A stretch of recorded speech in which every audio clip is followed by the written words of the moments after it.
Bienvenidos al programa Se lo cuento como es. Hoy con una invitada, Natalia Díaz, una digna representante en el Día de la Mujer y además fundadora del partido Unidos Podemos. Gracias, Natalia, por acompañarnos. Muchas gracias a ustedes por la invitación. Es un placer estar aquí el día de hoy.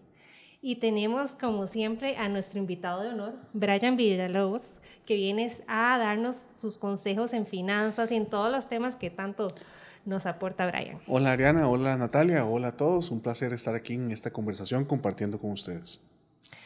Bueno, chicos, y es más que evidente que el país se encuentra en un problema. Ha estado un poco lento económicamente. ¿Qué es lo que está pasando realmente en el país? Hoy vamos a hablar del tema de la reactivación económica. ¿Cómo hacemos para poner a caminar este país? Así que, Brian, ¿se lo cuento cómo es? Se lo cuento cómo es. Pues sí, vamos a empezar y se lo vamos a contar cómo es con esta invitada, Natalia. Natalia, en el planteamiento político tuyo siempre ha sido este tema muy fuerte, la reactivación económica, cómo ponemos a trabajar el país, y también ha sido muy crítica en la parte de los impuestos. Se menciona que uno de los puntos por el cual el país está un poquito varado es la reforma fiscal. Danos tu opinión al respecto. Sí, bueno, muy buenas noches. Quisiera comentarles un poquito porque, bueno, yo estuve en el Congreso justamente cuando este paquete fiscal, que después se votó a finales del año pasado, estuvimos en el proceso de discusión del paquete y les soy sincera, yo creo que el país, de mi percepción y mi experiencia en la Asamblea Legislativa, no está para más cargas y más impuestos. Correcto. Creo que la ruta no es la correcta, que la ruta debe ser más bien el cómo ayudamos a la persona a salir adelante, donde el Estado sea más bien un facilitador de la búsqueda de felicidad de cada uno de nosotros, de nuestros proyectos, en lugar de estar con más cargas obstaculizando el desarrollo de todos. Sabemos que los impuestos son necesarios, hay una parte que tiene que ir al Estado y por supuesto hay servicios públicos, hay cosas que también deben de mantenerse como parte de los servicios que ya se ofrecen de parte del gobierno a la ciudadanía, seguridad, justicia, por mencionar algunos, entre otros, que para mí esos deberían ser los servicios esenciales de un Estado, ¿verdad? Que creo que eso es lo importante a destacar, pero que además hay muchos más de esos y uno entiende que se requieren. Lo que pasa es que se ha abusado del tema de cada vez que hay un problema fiscal, recurrir a la vía más sencilla, que es cómo aumento los impuestos, que vamos a la Asamblea Legislativa, se vota el paquete y sin consultarle a los ciudadanos cómo se sienten con respecto a esas cargas adicionales, se vota sin mayor discusión. Entonces, sí, eso a mí me preocupa mucho porque la visión a nuestro criterio no es la correcta. Más bien deberíamos buscar una ruta para reducirlos y que la gente pague lo que es justo, lo que puede pagar de acuerdo a sus ingresos, porque el país ya es muy caro de por sí. Y si les ponemos más trabas a las personas, esto se puede complicar aún más. Brian y yo comentábamos antes de entrar acá que, bueno, ha habido como dos sucesos importantes para que el país vaya para atrás. Uno, la huelga de los 3 meses.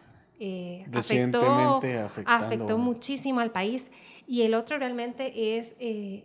empezamos a ver un montón de negocios cerrados a partir de la reforma fiscal, gente que tiene miedo a invertir, incluso podríamos mencionar hasta de alguna forma fugas de capital, pero bueno, eso ya es otro tema que tenemos que comprar un poquito con números, ¿verdad, Brian? Correcto, yo creo que hablar en este momento de reactivación económica pasa no solamente por lo que puede hacer el Estado, pasa también por lo que tenemos que generar nosotros como individuos y sin olvidar desde ninguna perspectiva que más del 80% del parque productivo de este país proviene de las pymes, de pequeña y mediana empresa, que no necesariamente están reguladas al 100%, pero que sí están sufriendo esa carga impositiva y tal vez de una manera más injusta porque es indirecta. ¿Por qué indirecta? Porque sus costos, independientemente de cómo ocurra la recaudación, siempre van a aumentar. Y es de repente muy difícil encontrar a gente que quiera invertir si tienes que pagar más por realizar esa inversión. En el corto plazo hemos visto cómo negocios de mucho tiempo han ido mermando sus operaciones y tristemente, hay que decirlo, hemos visto negocios que a raíz de de este paradigma impositivo, por decirlo de alguna forma, tal vez la menos coloquial, ha visto cómo la disminución de sus operaciones los lleva casi a cerrar o cerrar. Y lo vemos a cada rato con rótulos de se alquila en la calle. Es un panorama duro, es un panorama que hay que afrontar y es una variabilidad tremenda porque así son de tremendos y diferentes los problemas a los que nos estamos ocupando hoy. Muy bien. Ahora, Natalia, una pregunta. ¿Estaba el país realmente preparado para asumir una reforma fiscal o debería haber sido más progresivo el asunto? Bueno, mi opinión muy personal también, a raíz de mi experiencia también con la reforma que se discutió cuando yo era diputada, y que además, pues 4 años en la Asamblea también a uno le dan un panorama de qué es la ruta correcta a seguir, ¿verdad? De acuerdo a lo que nosotros creemos. Yo sí siento que ahí se precipitaron en la aprobación sin tener una contención del gasto al mismo tiempo, ¿verdad? ¿Por qué? Porque hubo una vía rápida que se aprueba, que nosotros no apoyamos, porque esa vía rápida se aprobó a finales de abril del 2018. Es decir, ya los diputados entrantes tenían la vía rápida aprobada y ya no podían hacer mayor cosa que seguir el trámite. Para serle honesta, eso fue lo que ocurrió. Ya venía de paquete. Sí, ya venía de paquete, nosotros no lo votamos en aquel momento porque no creemos en ese paquete, pero el tema fue que al discutir esa vía rápida, lo que debió haberse negociado era paralelamente alguna otra vía rápida con contención del gasto y otros proyectos de ley, empleo público, por mencionar alguno de ellos, y garantizarse de que el paquete se votara en el caso de ellos, cosa que yo no creo, pero si hubiera tenido que pasar, al menos que lo hubieran hecho con contención del gasto paralelamente. El problema fue que se dio un cheque en blanco, sin nada. Desgraciadamente no se tomó en cuenta que habían otros problemas coyunturales que había que resolver de previo a la aplicación de este paquete impositivo. Sí, y les voy a ser sincero, tiene cosas positivas, hay un capítulo de empleo público, hay un capítulo de regla fiscal, pero la regla fiscal, si no se dice el cómo se va a reducir, quedamos en lo mismo, porque lo que queda nada más es una regla en papel, ¿verdad? Pero realmente si no dice el cómo, es muy difícil, y además esa regla fiscal representa un porcentaje muy alto del rendimiento al 2023 que tiene el proyecto de ley aprobado, ¿verdad? Creo que era como el 2.51% y el rendimiento, digamos, de recaudación era como el 4.20%. Más o menos. Y estamos viendo que hay un problema que no vamos a alcanzar esos indicadores. No lo vamos a alcanzar. Y me preocupa que la visión sea bien otro paquete porque es lo más sencillo. Para poder alcanzar. Pero es que es un círculo vicioso. Para mí la ruta tiene que cambiarse. Inclusive nosotros creemos en la reducción de impuestos. Para mí tener un país con un IVA del 13%, que se ha hablado, sin que el gobierno lo haya confirmado, por supuesto, pero algunas personas han hablado hasta de subirlo al 16%, cuando tenemos un país como Panamá que tiene un IVA de un 7%. Y eso es aquí a la vuelta. A la vuelta. Cuando la renta, en muchos de los casos, termina en un 30%, cuando usted tiene cargas sociales que están ahogando al que quiere trabajar y emprender, cuando tiene usted un seguro, un trabajador independiente que casi es pagar el doble de lo que paga uno como asalariado. Entonces, ese tipo de cosas, si no se cambian, el país no va por buen camino. Y lo que sí me preocupa también es que a pesar de que la Asamblea obviamente tiene que votar temas de importancia en cuanto a reducción del gasto y reactivación, no todo recae en el Congreso. Hay medidas que puede tomar el Ejecutivo sin necesidad de la Asamblea. Entonces debería valorarse cuáles son esas medidas para no tener que depender del Congreso en todo y ver qué puedo hacer yo como presidente eventualmente y llegar y decir, bueno, aquí hay que quitar reglamentos que no tienen sentido, cosas que están obstaculizando, porque no todo es ley. Eso me parece fantástico, ¿verdad? Y desgraciadamente lo que menos estamos discutiendo ahorita. Me parece fantástico y sería una solución rápida a un problema tan serio que están enfrentando. No solo es que decían que solo iba a afectar a empleo público y emprendedores, pero yo creo que todos nos estamos viendo afectados de una u otra forma. Claro que sí. ¿Cuántos familiares tenemos sin trabajo a raíz de esto? Bueno, muchas todos cosas. Yo creo que conocemos a alguien que no tiene trabajo. Sí. Todos. Sí. Y en este momento hemos encontrado personas que realmente la están pasando mal.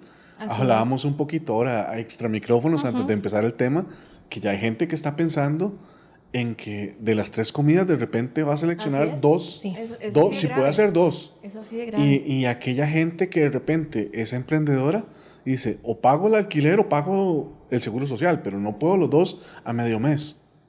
¿Y qué problema? Porque nos estamos volviendo una sociedad en la cual cada vez tenemos que pensar más de forma individual para tratar de subsistir. Así es, sí. Y dejar de ser sociedad.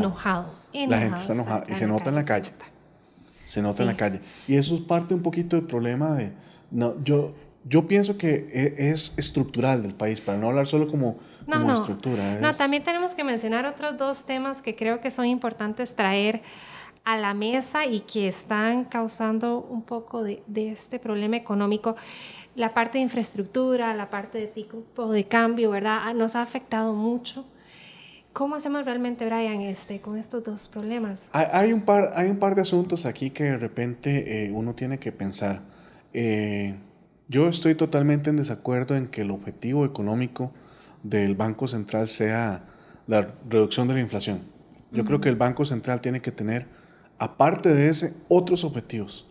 El tener ahorita un tipo de cambio que no le es favorable ni a los exportadores ni al sector turismo está haciendo que perdamos inversión extranjera directa y por ende estamos teniendo un problema interno de gasto que hay que llenar ese hueco por algún lado con algo. Entonces, ¿qué es lo que nos queda fácil? Endeudarnos hacia afuera para traer la divisa, para cumplir con los requisitos de nuestros encajes mínimos para mantener la balanza ahí más o menos. Pero desafortunadamente este endeudamiento no nos está llevando nada más que a tapar huequitos. Y este tipo de cambio subvalorado que de repente es uno de los problemas que tenemos por ahí, que no han permitido que esa inversión extranjera directa, vuelvo y repito, se esté dando como debería darse, también está unado a que el país ya no cuenta con una infraestructura. La infraestructura que tenemos desde hace, ¿cuántos años? Sí, 30 años. Yo me atrevería a decir que más. Yo creo que es más, yo creo que Sí. la General Cañas, yo creo que es como de por ahí de los 60. Sí, Debe de andar por ahí, no tengo la fecha exacta, y pero sí tiene sus años. curiosamente es la vía a un montón de transnacionales, ¿verdad? ¿Cuántas personas pasan por el cruce de una fábrica de galletas que está en una esquina en La Uruca, para no decir nombres, ¿verdad? Son más de 120,000 vehículos diarios. ¿Y cuántos cambios viales ha tenido eso? Desde que yo me acuerdo, ninguno. Sí, claro. Yo acabo de cumplir 45. Entonces, tenemos un problema serio. Un diseño de una carretera concesionada, excelentemente el tema de las concesiones, yo no estoy en contra. Desafortunadamente, el modelo de concesión que le dan a la concesionaria es de hace 35 años. Sí. Un diseño que lo que implica es que están trabajando sobre algo que se diseñó hace 40 años. La concesionaria hace lo que dice el contrato. Dice el contrato dice haga una carretera, ¿verdad? Entre paréntesis, de 2 carriles, pues eso es lo que ellos hacen. Y seguimos haciendo puentes de una sola vía. Así es. Sí, es una realidad muy triste, pero es que aquí la visión también ideológica pesa. ¿Verdad? Porque yo creo en las concesiones, pero bien supervisadas. Por supuesto. ¿Verdad? No se trata de simplemente otorgar algo irresponsablemente y decir que lo hagan ahí. Yo me desentiendo de la supervisión de ese proceso, del mantenimiento de esa vía, ¿verdad? Porque a veces se planifican vías, no vayamos muy lejos. La de Cañas, la ruta Cañas-Liberia. ¿Ya tiene problemas? Tiene problemas de mantenimiento, ¿verdad? Entonces, ahora se aprobó una ley, no tengo exactamente el detalle del nombre de esa ley, pero se aprobó para que también eso se tomara en cuenta dentro de las carreteras que se están diseñando, el tema del mantenimiento como parte esencial. ¿Por qué? Porque al día de hoy no se toma en consideración, pareciera como que simplemente lo hago y lo que viene de aquí a futuro yo no lo es veo. Problema mío. No es problema mío. Sí. ¿Verdad? Y al fin y al cabo eso es muy importante tomarlo en consideración en los proyectos que vienen. Hemos visto, digamos, de parte del gobierno, que creo que es uno de los puntos a favor del tema de que se han movido algunas obras recientemente en infraestructura, pero son empréstitos que se aprobaron en el pasado, estaban ahí a la espera de que se ejecutaran como corresponde. Claro. Creo que eso ha sido uno de los puntos positivos, pero nosotros tenemos que pensar más allá de eso y rutas que también aumenten la competitividad del país. Ver qué más podemos hacer para que los agricultores puedan salir bien. Temas como canal seco y todo eso. Canal seco. O sea que es mucho más estratégico ver si se necesita o no un aeropuerto aparte del Santa María, en la zona sur del país. Todo eso tiene que ver con una posición del país más estratégica que arreglar un puente en determinado lugar, que es importante, sí, pero tenemos que pensar más allá de lo que tenemos hoy. Tenemos que pensar económicamente cómo hacemos crecer esto y atraer inversión al país. Atraer inversión. Porque a mí me parece fantástico el asunto de las pymes, pero ¿quién les compra a las pymes? Generalmente es el sector. Empresas más grandes que invierten en Costa Rica. Exactamente. Entonces, uno no puede subsistir sin el otro. Igual también, ¿qué hacemos? Por ejemplo, hablando con empresarios y ya metiéndonos en el tema de las pymes, me decían, es que a mí me da miedo que despidan a empleados públicos y todo eso, porque son mis mejores clientes. Y de hecho, son gente que pues tiene mucho acceso a crédito, cosas de estas. Consume más, maneja más dinero y todo, que incluso los mismos agentes de transnacionales y todo esto. Ahora, ¿qué vamos a hacer ahorita? ¿Cuál sería una estrategia a corto plazo con las pymes para reactivarlas, para poder darles herramientas reales para que puedan salir de ese hueco en el que están, Natalia? Sí, bueno, varios puntos. Les decía que hay cosas que se pueden hacer desde el Poder Ejecutivo sin asamblea. Claro, requieren de cierta voluntad y digamos de cierta valentía. ¿Por qué? Porque le voy a poner un ejemplo. Junta Directiva de la Caja, ¿verdad? Ahí hay también personas que forman parte de esa junta, son 9 personas, entre ellas está, el presidente ejecutivo de la Caja, que además lo nombra el presidente de la República. Entonces ahí hay 3 representantes del sector privado, 3 del gobierno y 3 que tienen que ver con cooperativas, el otro creo que es sindicatos. Sindicato de Asociación Solidarista. Asociación Solidarista, exactamente. Entonces ahí están los 9 miembros. Ahí el sector privado tiene un rol muy importante. Esos 3 miembros tienen poder en esa junta y pueden sugerir cambios importantes para el país que no dependen del Congreso. Uno de ellos son las cargas sociales, pero no el tema solamente de escalonar a pequeñas o a informales, sino el reducirlas para todo el mundo. Porque yo no hago nada con segmentar a un grupo pequeño si no puedo ayudar a todo el país que está pasando problemas económicos por ese tema, porque eso sí representa una carga muy importante, porque hay gente que dice o pago las cargas sociales o pago el alquiler, o le pago el salario. Sí. Entonces, ya esas 3 cosas juntas son caras y el negocio apenas está surgiendo. En muchos de los casos, 3 años son muy duros, los primeros 3 años prácticamente define si usted sigue o no sigue. Y si usted tiene esas cargas desde el primer día... Cuando uno abre un negocio ya empieza debiendo. Empieza debiendo. Y vean lo grave. Por ejemplo, el tema de la amnistía es importante en las cargas sociales, ¿verdad? Más bien en los seguros que hay propiamente con la Caja. ¿Por qué? Porque, por ejemplo, ustedes llegan y abren un negocio. Póngale que no pueden pagar los primeros 6 meses, 7 meses o más, un año. Y después dice, me voy a ir a formalizar. Si usted va y se formaliza, le cae en retroactivo. Entonces, a usted llegan y prácticamente es mejor no se acerque a la Caja porque le van a quebrar.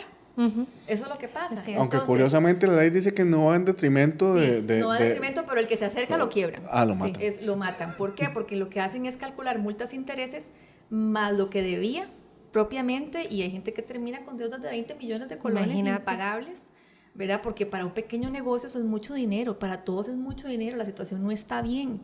Entonces, ¿cómo usted pretende formalizar a las personas si las está persiguiendo?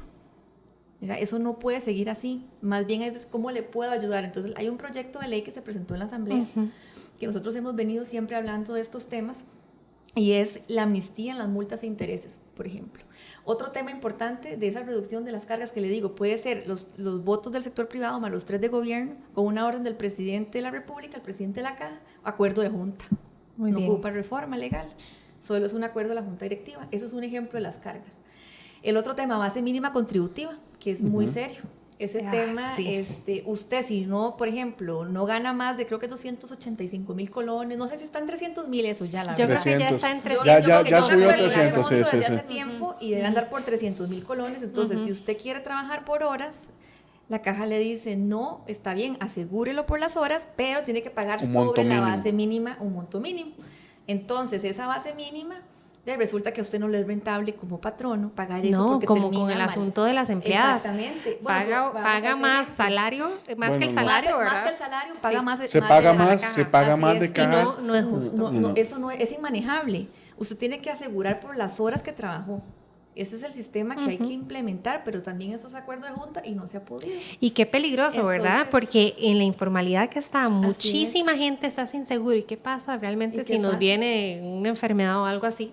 Como estamos ahora en peligro. Claro. Y bueno, trabajador independiente, de terror. De terror. Y después dicen que ¿por qué no están asegurados? ¿De quién va a ir? Sinceramente se los digo, muy poca gente es la que va porque le quitan 18%. Por su propio gusto exactamente, a asegurarse, claro. Por su propio gusto asegurarse, pero el problema es que si usted no lo hace, ahora lo cruzan con Hacienda. Y viceversa. Si usted tiene ingresos... Ahí, digamos, el que está diciendo algún dato incorrecto le caen y lo persiguen. Entonces, nadie en su sano juicio se va a ir a asegurar con esos criterios. ¿Por qué? Porque no pueden seguir el negocio. Exactamente. Entonces, hasta que el gobierno no cambie esa visión y el país no cambie esa ruta, nosotros no vamos a poder salir adelante, porque la informalidad va en aumento. Yo creo que empezamos hace un 40% de informalidad y debe andar por el 46%. ¿Eso Puede qué le andar dice por a ahí. usted? Que la cosa no va bien. Por lógica, la ruta que se está siguiendo no es la ruta correcta, a mi criterio. Y son todas estas pymes que están en la informalidad que no pueden participar No en pueden. concursos, por ejemplo, del gobierno para venderle al gobierno, para venderle a empresas, porque Exactamente. no tienen los documentos para demostrar. Así es, y entonces uno ve todo eso y uno dice, bueno, ¿y cómo vamos a salir adelante con esto? Ahora, el IVA en alquileres, ¿verdad? Uy. De comercios, eso no está exonerado, el que está exonerado es el residencial hasta cierto monto. Sí. ¿Verdad? Entonces usted dice, bueno, aquí no hay realmente voluntad porque el país salga adelante, la gente no tiene toda la oportunidad de ir a estudiar, empezando por ahí. El capital semilla el es capital otro. semilla, las garantías que piden a veces no se tienen para salir adelante, pero entonces ahí es donde el gobierno tiene que atraer inversión al país. Por ejemplo, muchas empresas en zonas francas que la gente a veces tiende a hablar mal de eso, A satanizar. a satanizarlo, y no es así. ¿Cuánto empleo generan? ¿Cuánta riqueza Claro. generan en el país? Ahora, hay personas que no tienen los estudios para ser contratados, muchos por estas zonas francas, pero hay muchas zonas francas que contratan mucha mano de obra no calificada, que le llaman. Sí, como el sector médico, todo eso. Exactamente, entonces lo están generando ahí mucho. inclusive hay varias personas que asumen un rol que creo yo que ayuda a reducir las cargas al Estado. ¿Por qué? Porque, por ejemplo, contratan a un grupo de personas y les enseñan hasta inglés, les ayudan con cursos, les pagan los cursos, además de estar en la empresa ganando. Entonces, usted está ayudando a una persona a ganarse hoy su vida y poder estudiar con esos recursos que nadie más le podría ofrecer si usted no tiene incentivos Por para eso que la es gente venga a tan invertir. importante la inversión extranjera Exactamente, directa. y Es eso hay que verlo bien. importantísimo. ¿Por qué? Porque ayudan a la gente a salir adelante. Vea, ¿qué hacemos ahora, por ejemplo, si decimos, bueno, todo el mundo va a emprender? No todo el mundo puede emprender. No. Hay No. que ser realista. No. Aquí no se va a resolver con puro emprendimiento porque la situación no está para jamás, emprender. jamás. Es más, el que se mete a emprender Está loco. está loco. Ujú. ¿Verdad? Esa es mi percepción. ¿Por qué? Porque es muy difícil. Puede haber incentivos y habrá gente que lo logra, sí, pero no son la mayoría. No todas las empresas sobrepasan ni los 3 años Los 3 siquiera. años, no. Y a partir de ahí todavía tienes que hacer un brinco muy grande para tratar de convertirte en una mediana. En una mediana, exactamente. Y pasar del autoempleo también, porque la El mayoría auto, está sí. en autoempleo. Exactamente, entonces usted dice, ¿cómo va a salir adelante con ese tipo de políticas?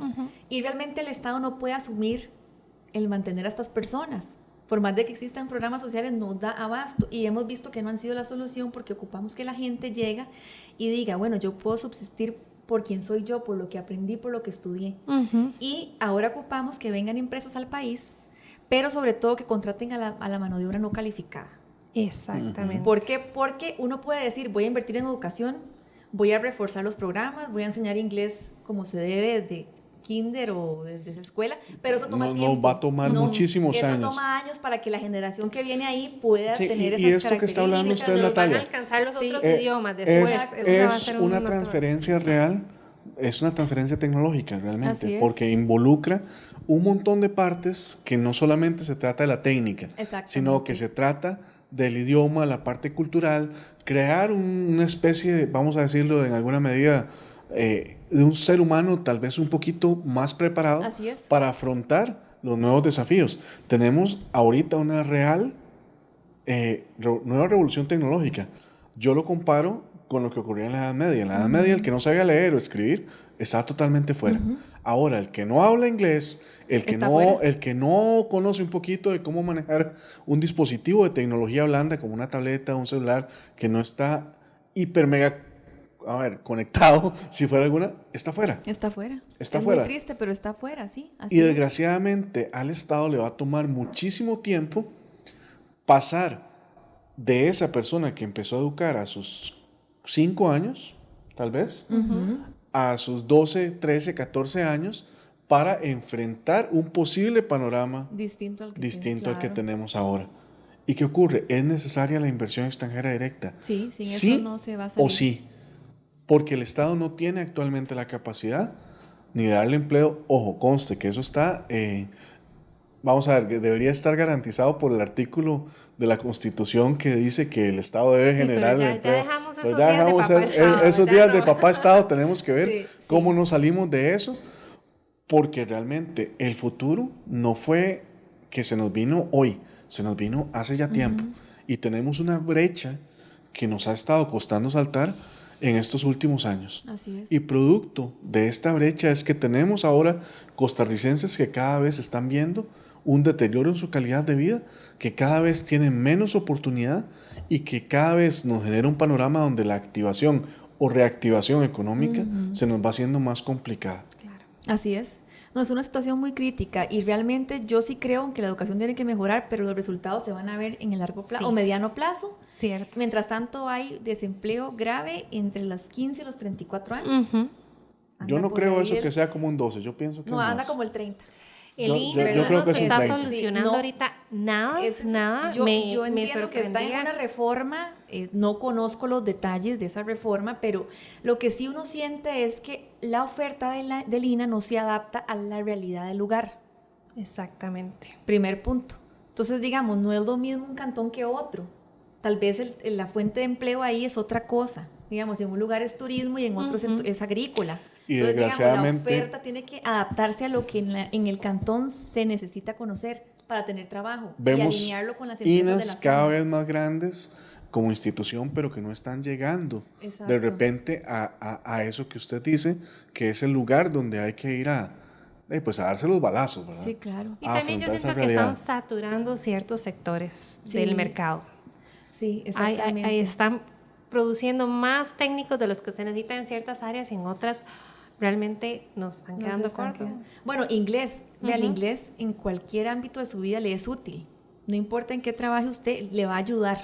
Usted, o sea, Correcto. eso es algo que a usted le va a ayudar a encontrar empleo. Si no es en una transnacional, en un puesto, digamos, donde usted requiera títulos, por lo menos usted va en una empresa, en un restaurante, en un hotel, atendiendo a gente, usted puede conseguir con buen inglés. Claro. Pero si usted no tiene ni eso, no tiene cómo salir adelante. Y hay que atraer empresas. Lo que pasa es que ¿quién va a venir a invertir con lo que está pasando? No, Habrá nadie. empresas que vienen porque tienen sus años y ven algunos incentivos en el tema de zona franca y demás. Pero hay países que están atrayendo también inversión a esos países y hay que competir tenemos con mucha ellos, competencia. ¿verdad? Entonces, si mucha usted no competencia. compite a través de incentivos en renta, en que no paga en cierto tiempo, ojalá extender los beneficios de zona franca al otro régimen que se llama régimen definitivo, que es el que crece menos en el país. O sea, si usted no hace eso, nosotros no salimos de donde estamos. Cierto, Hay muy que cierto. pensar en eso y es difícil, sí, no va a ser de la noche a la mañana, pero hay que cambiar un poco la visión. Sí, porque nos da miedo. Muchos pensarán que estamos entregando el país en manos de extranjeros, pero tal vez es una medida que necesitamos realmente para después poder potenciar realmente esos emprendimientos que ahorita no los podemos potenciar de ninguna forma. Así es. Más allá de la señora que cose, el que hace tortillas, eso realmente no le va a dar de comer a las familias ahorita. Así es. Y es muy preocupante. Bueno, dejando un poco el tema ya de las pymes, que esperamos pronto se fortalezcan de nuevo, quiero entrar a la parte ya más estratégica. Natalia, contanos 3 estrategias puntuales que a tu parecer serían necesarias a corto plazo. A nivel propiamente de país. País, sí. Bueno, esto de los impuestos para mí es clave. Lo vuelvo a repetir porque sí es un tema. Yo creo que hay que presentar una reforma para bajarlos. Que vaya al Congreso un proyecto donde diga voy a bajar renta, voy a bajar IVA. El país tiene que crear ciertas leyes, inclusive especiales en ciertas zonas, me parece a mí. Por ejemplo, una zona como Limón, ¿verdad? Donde el desempleo también es muy alto en el país, que está sufriendo el embate de la inseguridad, ¿verdad? Que eso también está afectando muchísimo, Claro. porque está ligado también al tema de trabajo y desempleo, Sí, y la no hay falta duda. de oportunidades. Sinceramente, eso es lo que tiene el país también como está. Y yo creo que uno de los temas cruciales es ese. Hay que pensar en cómo se hace, cómo se redacta. Hay temor, por supuesto, porque tenemos situaciones del déficit financiero muy altas, ¿verdad? Tenemos un endeudamiento muy alto, más o menos el 58, 59% del Producto Interno Bruto. Es algo serio y la gente dice, bueno, la vía más bien es aumentar. No, porque la experiencia en países de Europa del Este ha dicho, por ejemplo, que si usted los baja, lo que se llama la curva del Laffer, ¿verdad? Donde si usted baja los impuestos, más bien llega a un punto en donde va a recaudar más, porque la gente no está dispuesta a no pagar, porque es tan sencillo hacerlo Ya y es no tan se la barato juega. que ya no se la va a jugar.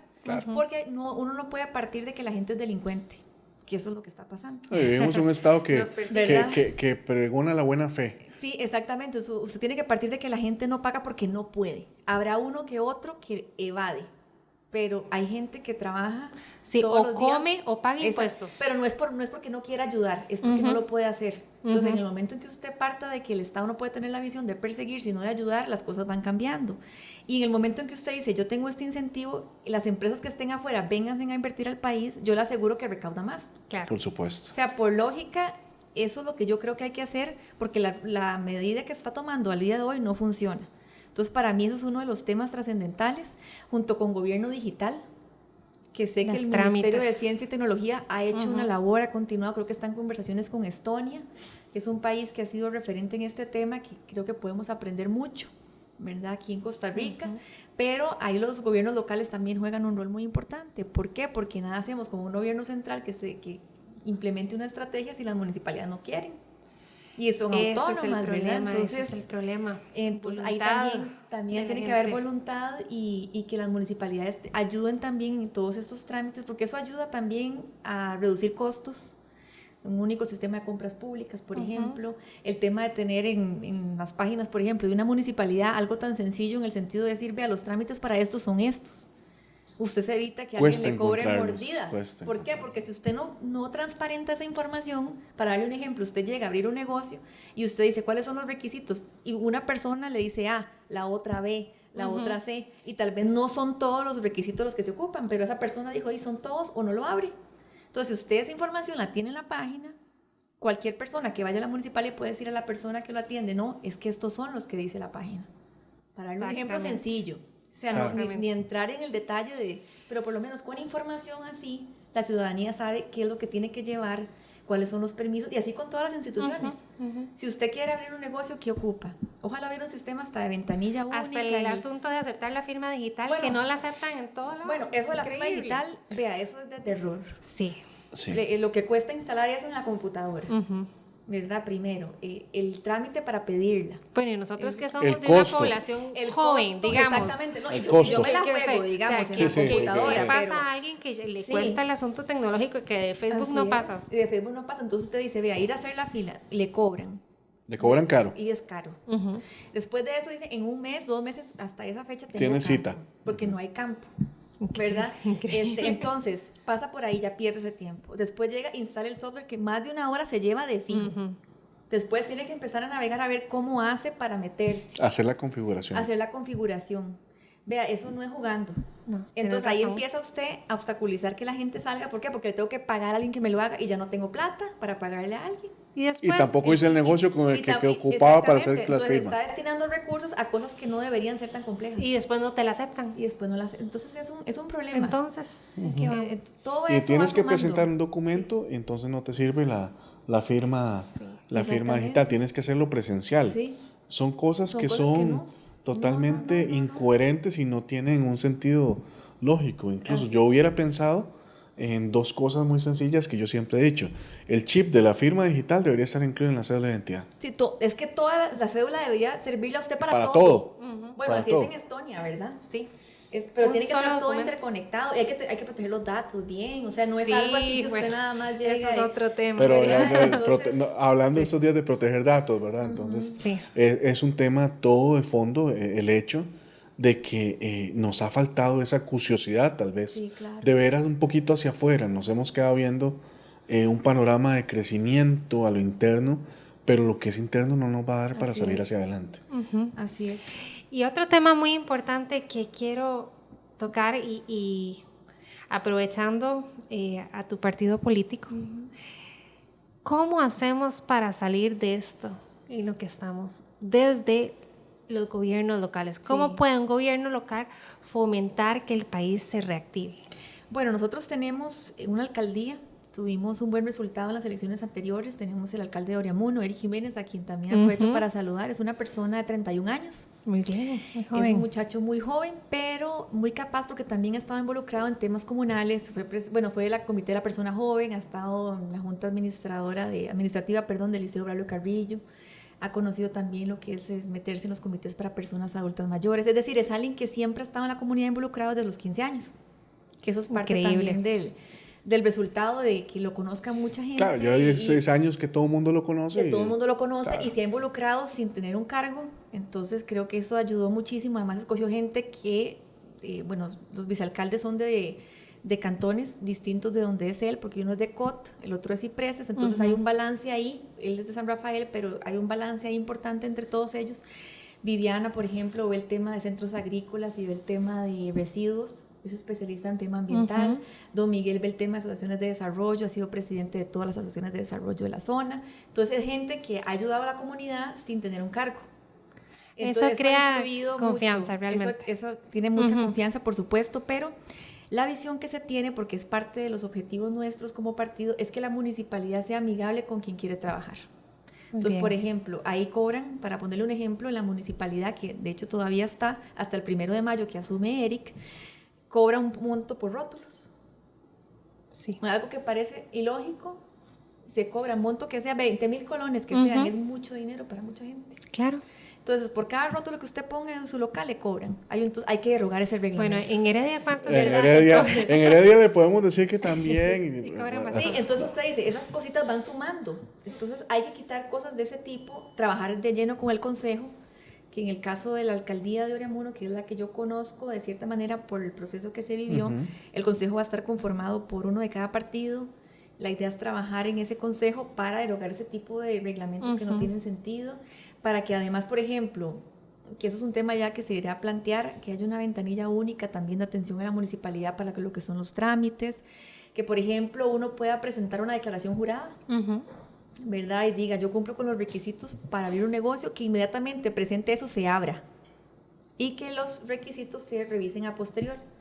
Muy bien. Entonces, si por ejemplo uno tiene un negocio y tiene un lapso de 6 meses para cumplir con los requisitos, pero usted ya tiene la formalidad ahí. Y ya tiene está ingresos operando. Y ya puede ir trabajando, y ya puede trabajar, y puede generar, requisitos. No como ahora, que hasta que usted no cumpla todo, No, está en la informalidad. usted entra a no abrir sabe. negocio y ya entra bebiendo. No, y perdiendo. pagas un mes de alquiler y todavía, Y todavía pero no se no sabe. mire. Todavía nada. falta la patente, todavía falta el permiso del rótulo, y falta el agua, y falta la luz de ese mes. Y si contratas a alguien, el salario, más la caja, más todo, es etcétera. imposible. Sí. Y ahí también, por ejemplo, la municipalidad no ve todos los permisos, el Ministerio de Salud también entra, ¿verdad? Claro. No todo es de la municipalidad, pero el alcalde puede gestionar esas cosas porque tiene mucho poder. Claro. Si un alcalde llama a alguien y dice, vea, yo necesito que esta municipalidad camine en el sentido de hacer una municipalidad distinta al resto del país, que más bien quite regulaciones innecesarias y que ayude a la gente a salir, en vez de estar persiguiendo, ¿verdad? Que eso hacía la visión de muchos. No digo que todos piensen así, porque no me atrevo tampoco a hablar por todos. No hay que generalizar. Y yo no voy a en eso. generalizar, porque yo no conozco a todos y no puedo generalizar, pero sí les digo que la visión que se quiere es esa. Y creo que las municipalidades tienen un rol muy importante, porque es que es el gobierno de esa localidad que tiene mucho poder y mucha influencia, y que podemos hacer la diferencia, porque realmente si se trabaja con el consejo toma acuerdos y el alcalde sabe manejar y negociar con ellos. Cosas importantes, ¿verdad? Y como tiene variedad de pensamiento y también hay gente de todos los partidos y hay proyectos también de interés de cada uno que ayudan a sus comunidades, yo siento que si todos nos ayudamos, ayudamos a la comunidad, porque hay que pensar también en cómo trabajar en ese consejo, en el sentido de que hay un proyecto, por más de que sea un proyecto, digamos, de otro partido, si el proyecto es bueno, se vota. Hay que apoyarlo. Eso es lo que yo creo. ¿Por qué? Porque usted no puede, a menos de que el proyecto vaya en contra de lo que usted cree, ya es otra historia, porque ya hay un problema de que la visión no es compatible con la suya. Claro. Pero si usted lo hace por puro egoísmo, no está bien. Porque esa es la política antigua. Exacto, porque le soy sincera, también personas del consejo necesitan proyectos para la comunidad de ellos importantes para el desarrollo del cantón. Entonces ahí también los regidores tienen que apoyarlo a esa persona. Y eso creo que es la forma de trabajar también por el bienestar del cantón en el caso de Oriamuno. Claro. Y otros temas mucho más específicos, claro, de cada uno de esos cantones, pero también los regidores juegan un rol. Tenemos 11 regidores en todo el país. Muy bien, muy bien. Yo creo que uno de los temas más importantes en las municipalidades tiene que ser la creación de empleos dentro de la comunidad. ¿Por qué? Porque si creamos empleos dentro de la comunidad, nos evitamos presas. Así es. Reducimos desplazamientos, contaminación ambiental, creamos comunidad, la gente se conoce, se compra el uno al otro. Entonces, hacer una combinación realmente de empresa que haga una inversión y empresas locales crea un ecosistema que puede ser muy interesante, que le puede traer muchos ingresos a la comunidad y que la puede realmente hacer crecer. El caso de donde yo vivo, A mí me gustaría ver más empresas extranjeras. Yo vivo en Moravia y tenemos un Sykes. El Sykes le dio, por ejemplo, de comer a todas las empresitas de restaurantes y todo que quedan en el centro, y eso me parece fantástico. Hay chicos que tienen trabajo ahí, pero sin embargo falta muchísimo más. Y me gustaría ver realmente a las municipalidades involucradas en la creación de empleo, ¿verdad? Yo creo que ahí es donde tenemos que llegar. Compre local, viva local y creemos comunidades realmente. Así es. Sí, lo que usted decía, por ejemplo, contratar a gente del mismo cantón, si hay que hacer algún tipo de proyecto, cosas que no pasan. Yo por la experiencia de andar visitando también cantones me decían, es que la municipalidad contrata gente de afuera y ni siquiera toma en cuenta su comunidad. Algo tan simple, pasa. Pero sucede, ¿verdad? Ese tipo de cosas se dan. Y yo creo que es importante también el hecho de cómo facilitar ese gobierno digital que yo mencionaba, porque a veces es tan tedioso pagar un servicio municipal que la gente dice, no, yo no puedo. Mejor no voy porque yo no voy a poder. O inscribirse como proveedor. Exactamente. Entonces también. Todo eso, digamos, dificulta. Y yo coincido en que la generación de empleo de parte de las municipalidades es vital, pero a veces la visión no es la de atraer inversión, sino simplemente la de llegar y perseguir a quien quiere trabajar, que eso tiene que cambiar. Claro.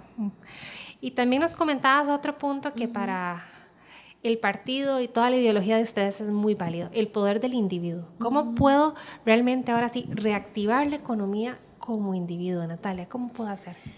Ahí, a ver, cada uno tiene que poner su granito de arena en el sentido, lo digo desde el ámbito político, es lo que he tratado de hacer yo. Uno solo no va a hacer los cambios, pero uno puede ayudar a convencer a gente que se una y que también luche por sus derechos como persona y que el Estado no sea alguien que obstaculice su vida, ¿verdad? Y para eso hay que meterse en política. Cosa que nadie quiere. Que nadie quiere. Sí, ¿verdad? Cierto. Es que es así. Y los sacrificios que uno tiene son complicados desde el punto de vista personal, lo digo por mi experiencia propia. Yo he tenido que dejar muchas cosas a nivel personal para estar donde estoy hoy, pero no me arrepiento de lo que he hecho, porque de cierta manera uno dice, tengo que pensar en la generación que viene, lo que hay que hacer por el país, porque les soy honesta. Hay políticos buenos, hay gente que ha hecho muchas cosas buenas por el país, uno no puede generalizar. No todo el que está en política es malo, no toda la política es dañina. La única forma de incidir es a través de los puestos de elección popular. Usted puede del sector privado ayudar, pero no es lo mismo, porque las decisiones no las toma uno. Uno puede ayudar y ayudar a la gente pobre y a la gente a salir adelante y ayudarle a contratar a la gente, pero se necesita más que eso para idear las políticas públicas que pueden cambiar el rumbo del país. Y si usted no se involucra en eso, difícilmente lo va a lograr. Lo que pasa es que el sacrificio sí está siempre presente, siempre uno puede, digamos, llegar, y yo me acuerdo los primeros días que estuve en la Asamblea Legislativa, ya me imagino, que yo decía, ay Dios mío, ¿a qué hora me metí yo en esto? En resumen, los primeros días, pero realmente después aprendí que es la forma de incidir y también de traer a más gente al partido, ¿verdad? En el caso nuestro, que fue lo que tratamos de buscar a líderes que puedan también incidir en sus comunidades, porque hay, como le decía, políticos buenos que han hecho mucho por el país. El país tiene muchas cosas positivas que quiero recalcar, obviamente, pero esa gente en algún momento no va a estar más. Sí, se nos están poniendo viejos. Es que necesitamos en algún momento esa generación política no va a existir y hay un vacío generacional muy grande entre esas personas que hicieron muy bien por el país y crearon instituciones importantes que ayudaron a mucha gente en su momento, que tal vez ya no son tan útiles, algunas de ellas en su función. Hay 30 años de diferencia, por ejemplo, entre esa generación y la generación nuestra que no se involucra. Cierto. Y que no forma líderes, porque los partidos políticos hasta cierto momento, en algún momento de sus vidas, llegaron a formar líderes desde la juventud, cosa que uno no ve ahora. No sé si ustedes se han puesto a pensar, antes el que quedaba presidente de la República venía de la juventud. Sí, venía formado. Y se venía formando desde ahí, desde muy jovencito, con las políticas, una persona que estudiaba. Y existían esos protocolos de formación. Protocolos de formación que hoy no existen. O no existen. Entonces ahora, ahí nada más la gente llega, se tira. Ahora resulta que exactamente, que cualquiera puede llegar a un puesto de elección popular y de repente no está mejor preparado que otro, digamos, para no generalizar Para tampoco. no generalizar, pero si usted no tiene una formación desde joven, lo digo porque yo estuve en la política desde los 19 años y todo el proceso de juventud, las charlas que daban, el participar de las elecciones, el ser miembro de mesa, ser fiscal, ir a abrir a las 5 de la mañana un toldo, digamos, a poner un toldo en una escuela, el coordinarlo con los centros de votación, el saber cuáles son los trabajos que hay que hacer para poder aspirar a un puesto de elección popular desde abajo, le permite a uno ver muchas cosas que si yo no hubiera vivido esa experiencia no me sentiría con la tranquilidad que me siento ahora a pesar de mi corta edad, ¿verdad? Porque sí tengo años de estar en esto, tengo 35 años ahorita, pero desde muy jovencita me metí, que ese sería mi llamado a las personas, que se involucren tal vez, y en el partido nosotros, el que quiera acercarse, pero también si no es aquí, que sea en otro, ¿verdad? Pero que se metan. ¿Por qué? Porque el día de mañana el país va a quedar sin esos líderes. Y la generación de nosotros tiene que asumir las bienes del país. ¿Y quién las va a asumir? Si la gente no se prepara. Probablemente alguien que no esté preparado. Sí, entonces, y tal vez no el más bueno, ¿verdad? no el más bueno. Y normalmente generando polarización, odio entre las personas, cosa que para mí no es lo bueno. No es necesario en la política. No es necesario atacar personalmente ni insultar para llegar a un cargo de presidente de la República. No es necesario agarrar a la gente y tratarla mal, ¿no? Uno puede defender las ideas con fuerza y si algo no le gusta decirlo y decir, vea, esa no es la ruta, pero de ahí a insultar y a polarizar, creo yo que no es el camino. Yo eso que usted está diciendo, yo le aportaré con fuerza y preparación. Sí, con fuerza y preparación, por supuesto. Porque no puede llegar gente que no conozca. Exactamente. Sí, y a uno también, viendo hacia adelante, dice, bueno, hay experiencia, sí, pero el haber pasado por la Asamblea Legislativa sí es una experiencia muy buena, porque uno aprende ahí lo que es el escuchar a los demás, a pesar de que no esté de acuerdo con los planteamientos. Hay diferentes visiones, hay que trabajar ahí con todos, los partidos políticos, no irrespetar a nadie por su forma de pensar, aunque cuesta, porque sí, uno siempre está acostumbrado a que uno dice, bueno, la razón la tengo yo, ¿verdad? Pero no, hay veces que uno también tiene que escuchar. No nos enseñan a trabajar en equipo los Así ticos. Todos tenemos la razón. Y lo más vacilón es que todos opinamos y no hacemos. Es como muy cultural, muy cultural. Ticos, pero bueno, este consejo tuyo de involucrarse en política, de involucrarse desde la asociación que tenemos en los vecinos, desde lo más básico, yo creo que es lo más importante con lo que nos podemos quedar hoy. Que no importa que si a usted le gusta, que si usted va con si usted va con el otro, todos tenemos que empezar a poner un granito de arena y ver realmente qué hacemos. Y no se trata de agarrar y como está de moda ahorita, voy a ayudar para tomarme fotos y salir en redes sociales. No, realmente tomarlo en serio y empezar a hacer pequeñitos cambios que se van a notar en el país, pero salir y tomar esos puestos de poder. Y la generación de nosotras, porque yo también soy parecida, yo tengo 37 años, nos hemos quedado cortos y aquí me da culpa. La generación de nosotros se ha dedicado a criticar, hemos sido los que hemos sido criticones y no hemos actuado, y yo creo que es importante y enfático el llamado que hoy nos estás haciendo como individuos a meternos en política, a apoyar a líderes. ¿Dónde nos podemos formar, Natalia? Contanos. Bueno, el partido Nosotros, al que le gusta el pensamiento que en resumen acabo de comentar hoy, me pueden escribir a la página de Natalia Díaz o al Partido Unidos Podemos. Es un partido que está iniciando, tiene 11 meses. Nuestro plan es que ojalá en el muy corto plazo, pero depende también de mucho aporte, porque también los recursos económicos son necesarios y no es un tema sencillo, pero queremos en algún momento organizar algún congreso ideológico, formación ya con recursos bien estructurados y empezar a decir, vamos a formar a la gente en lo que nosotros creemos que es la ruta que el país debe seguir, pero así como está nuestro partido, están otros con sus formaciones. Lo que sí no se puede permitir es dejar eso de lado, porque uno no puede llegar a decir lo que yo creo, ¿no? Tiene que tener un criterio formado de previo, ¿verdad? Porque eso es importante a la hora de asumir un puesto, eventualmente. Y un consejo, tal vez el último, para no alargarme, es que perdamos el miedo, porque sí da miedo participar. Claro. Y yo creo que eso sí es parte de los temas que a mucha gente le dice, no, mejor no, porque me expongo mucho y me van a temor al escarnio público. Sí, exactamente, eso da temor. Eso da temor, pero si usted no lo hace, ¿quién lo va a hacer? Por lo menos intentarlo. Como individuos yo creo que tenemos esa responsabilidad. Así es. Y hacernos un poquito más de la conciencia social de que nos toque, porque nadie lo va a hacer por mí. Así es. Bueno, ya escucharon el llamado, aquí viene la acción suya, ahora le toca a usted escuchar y ver qué va a hacer usted por el país para reactivarlo. Y esto fue Se lo cuento como es.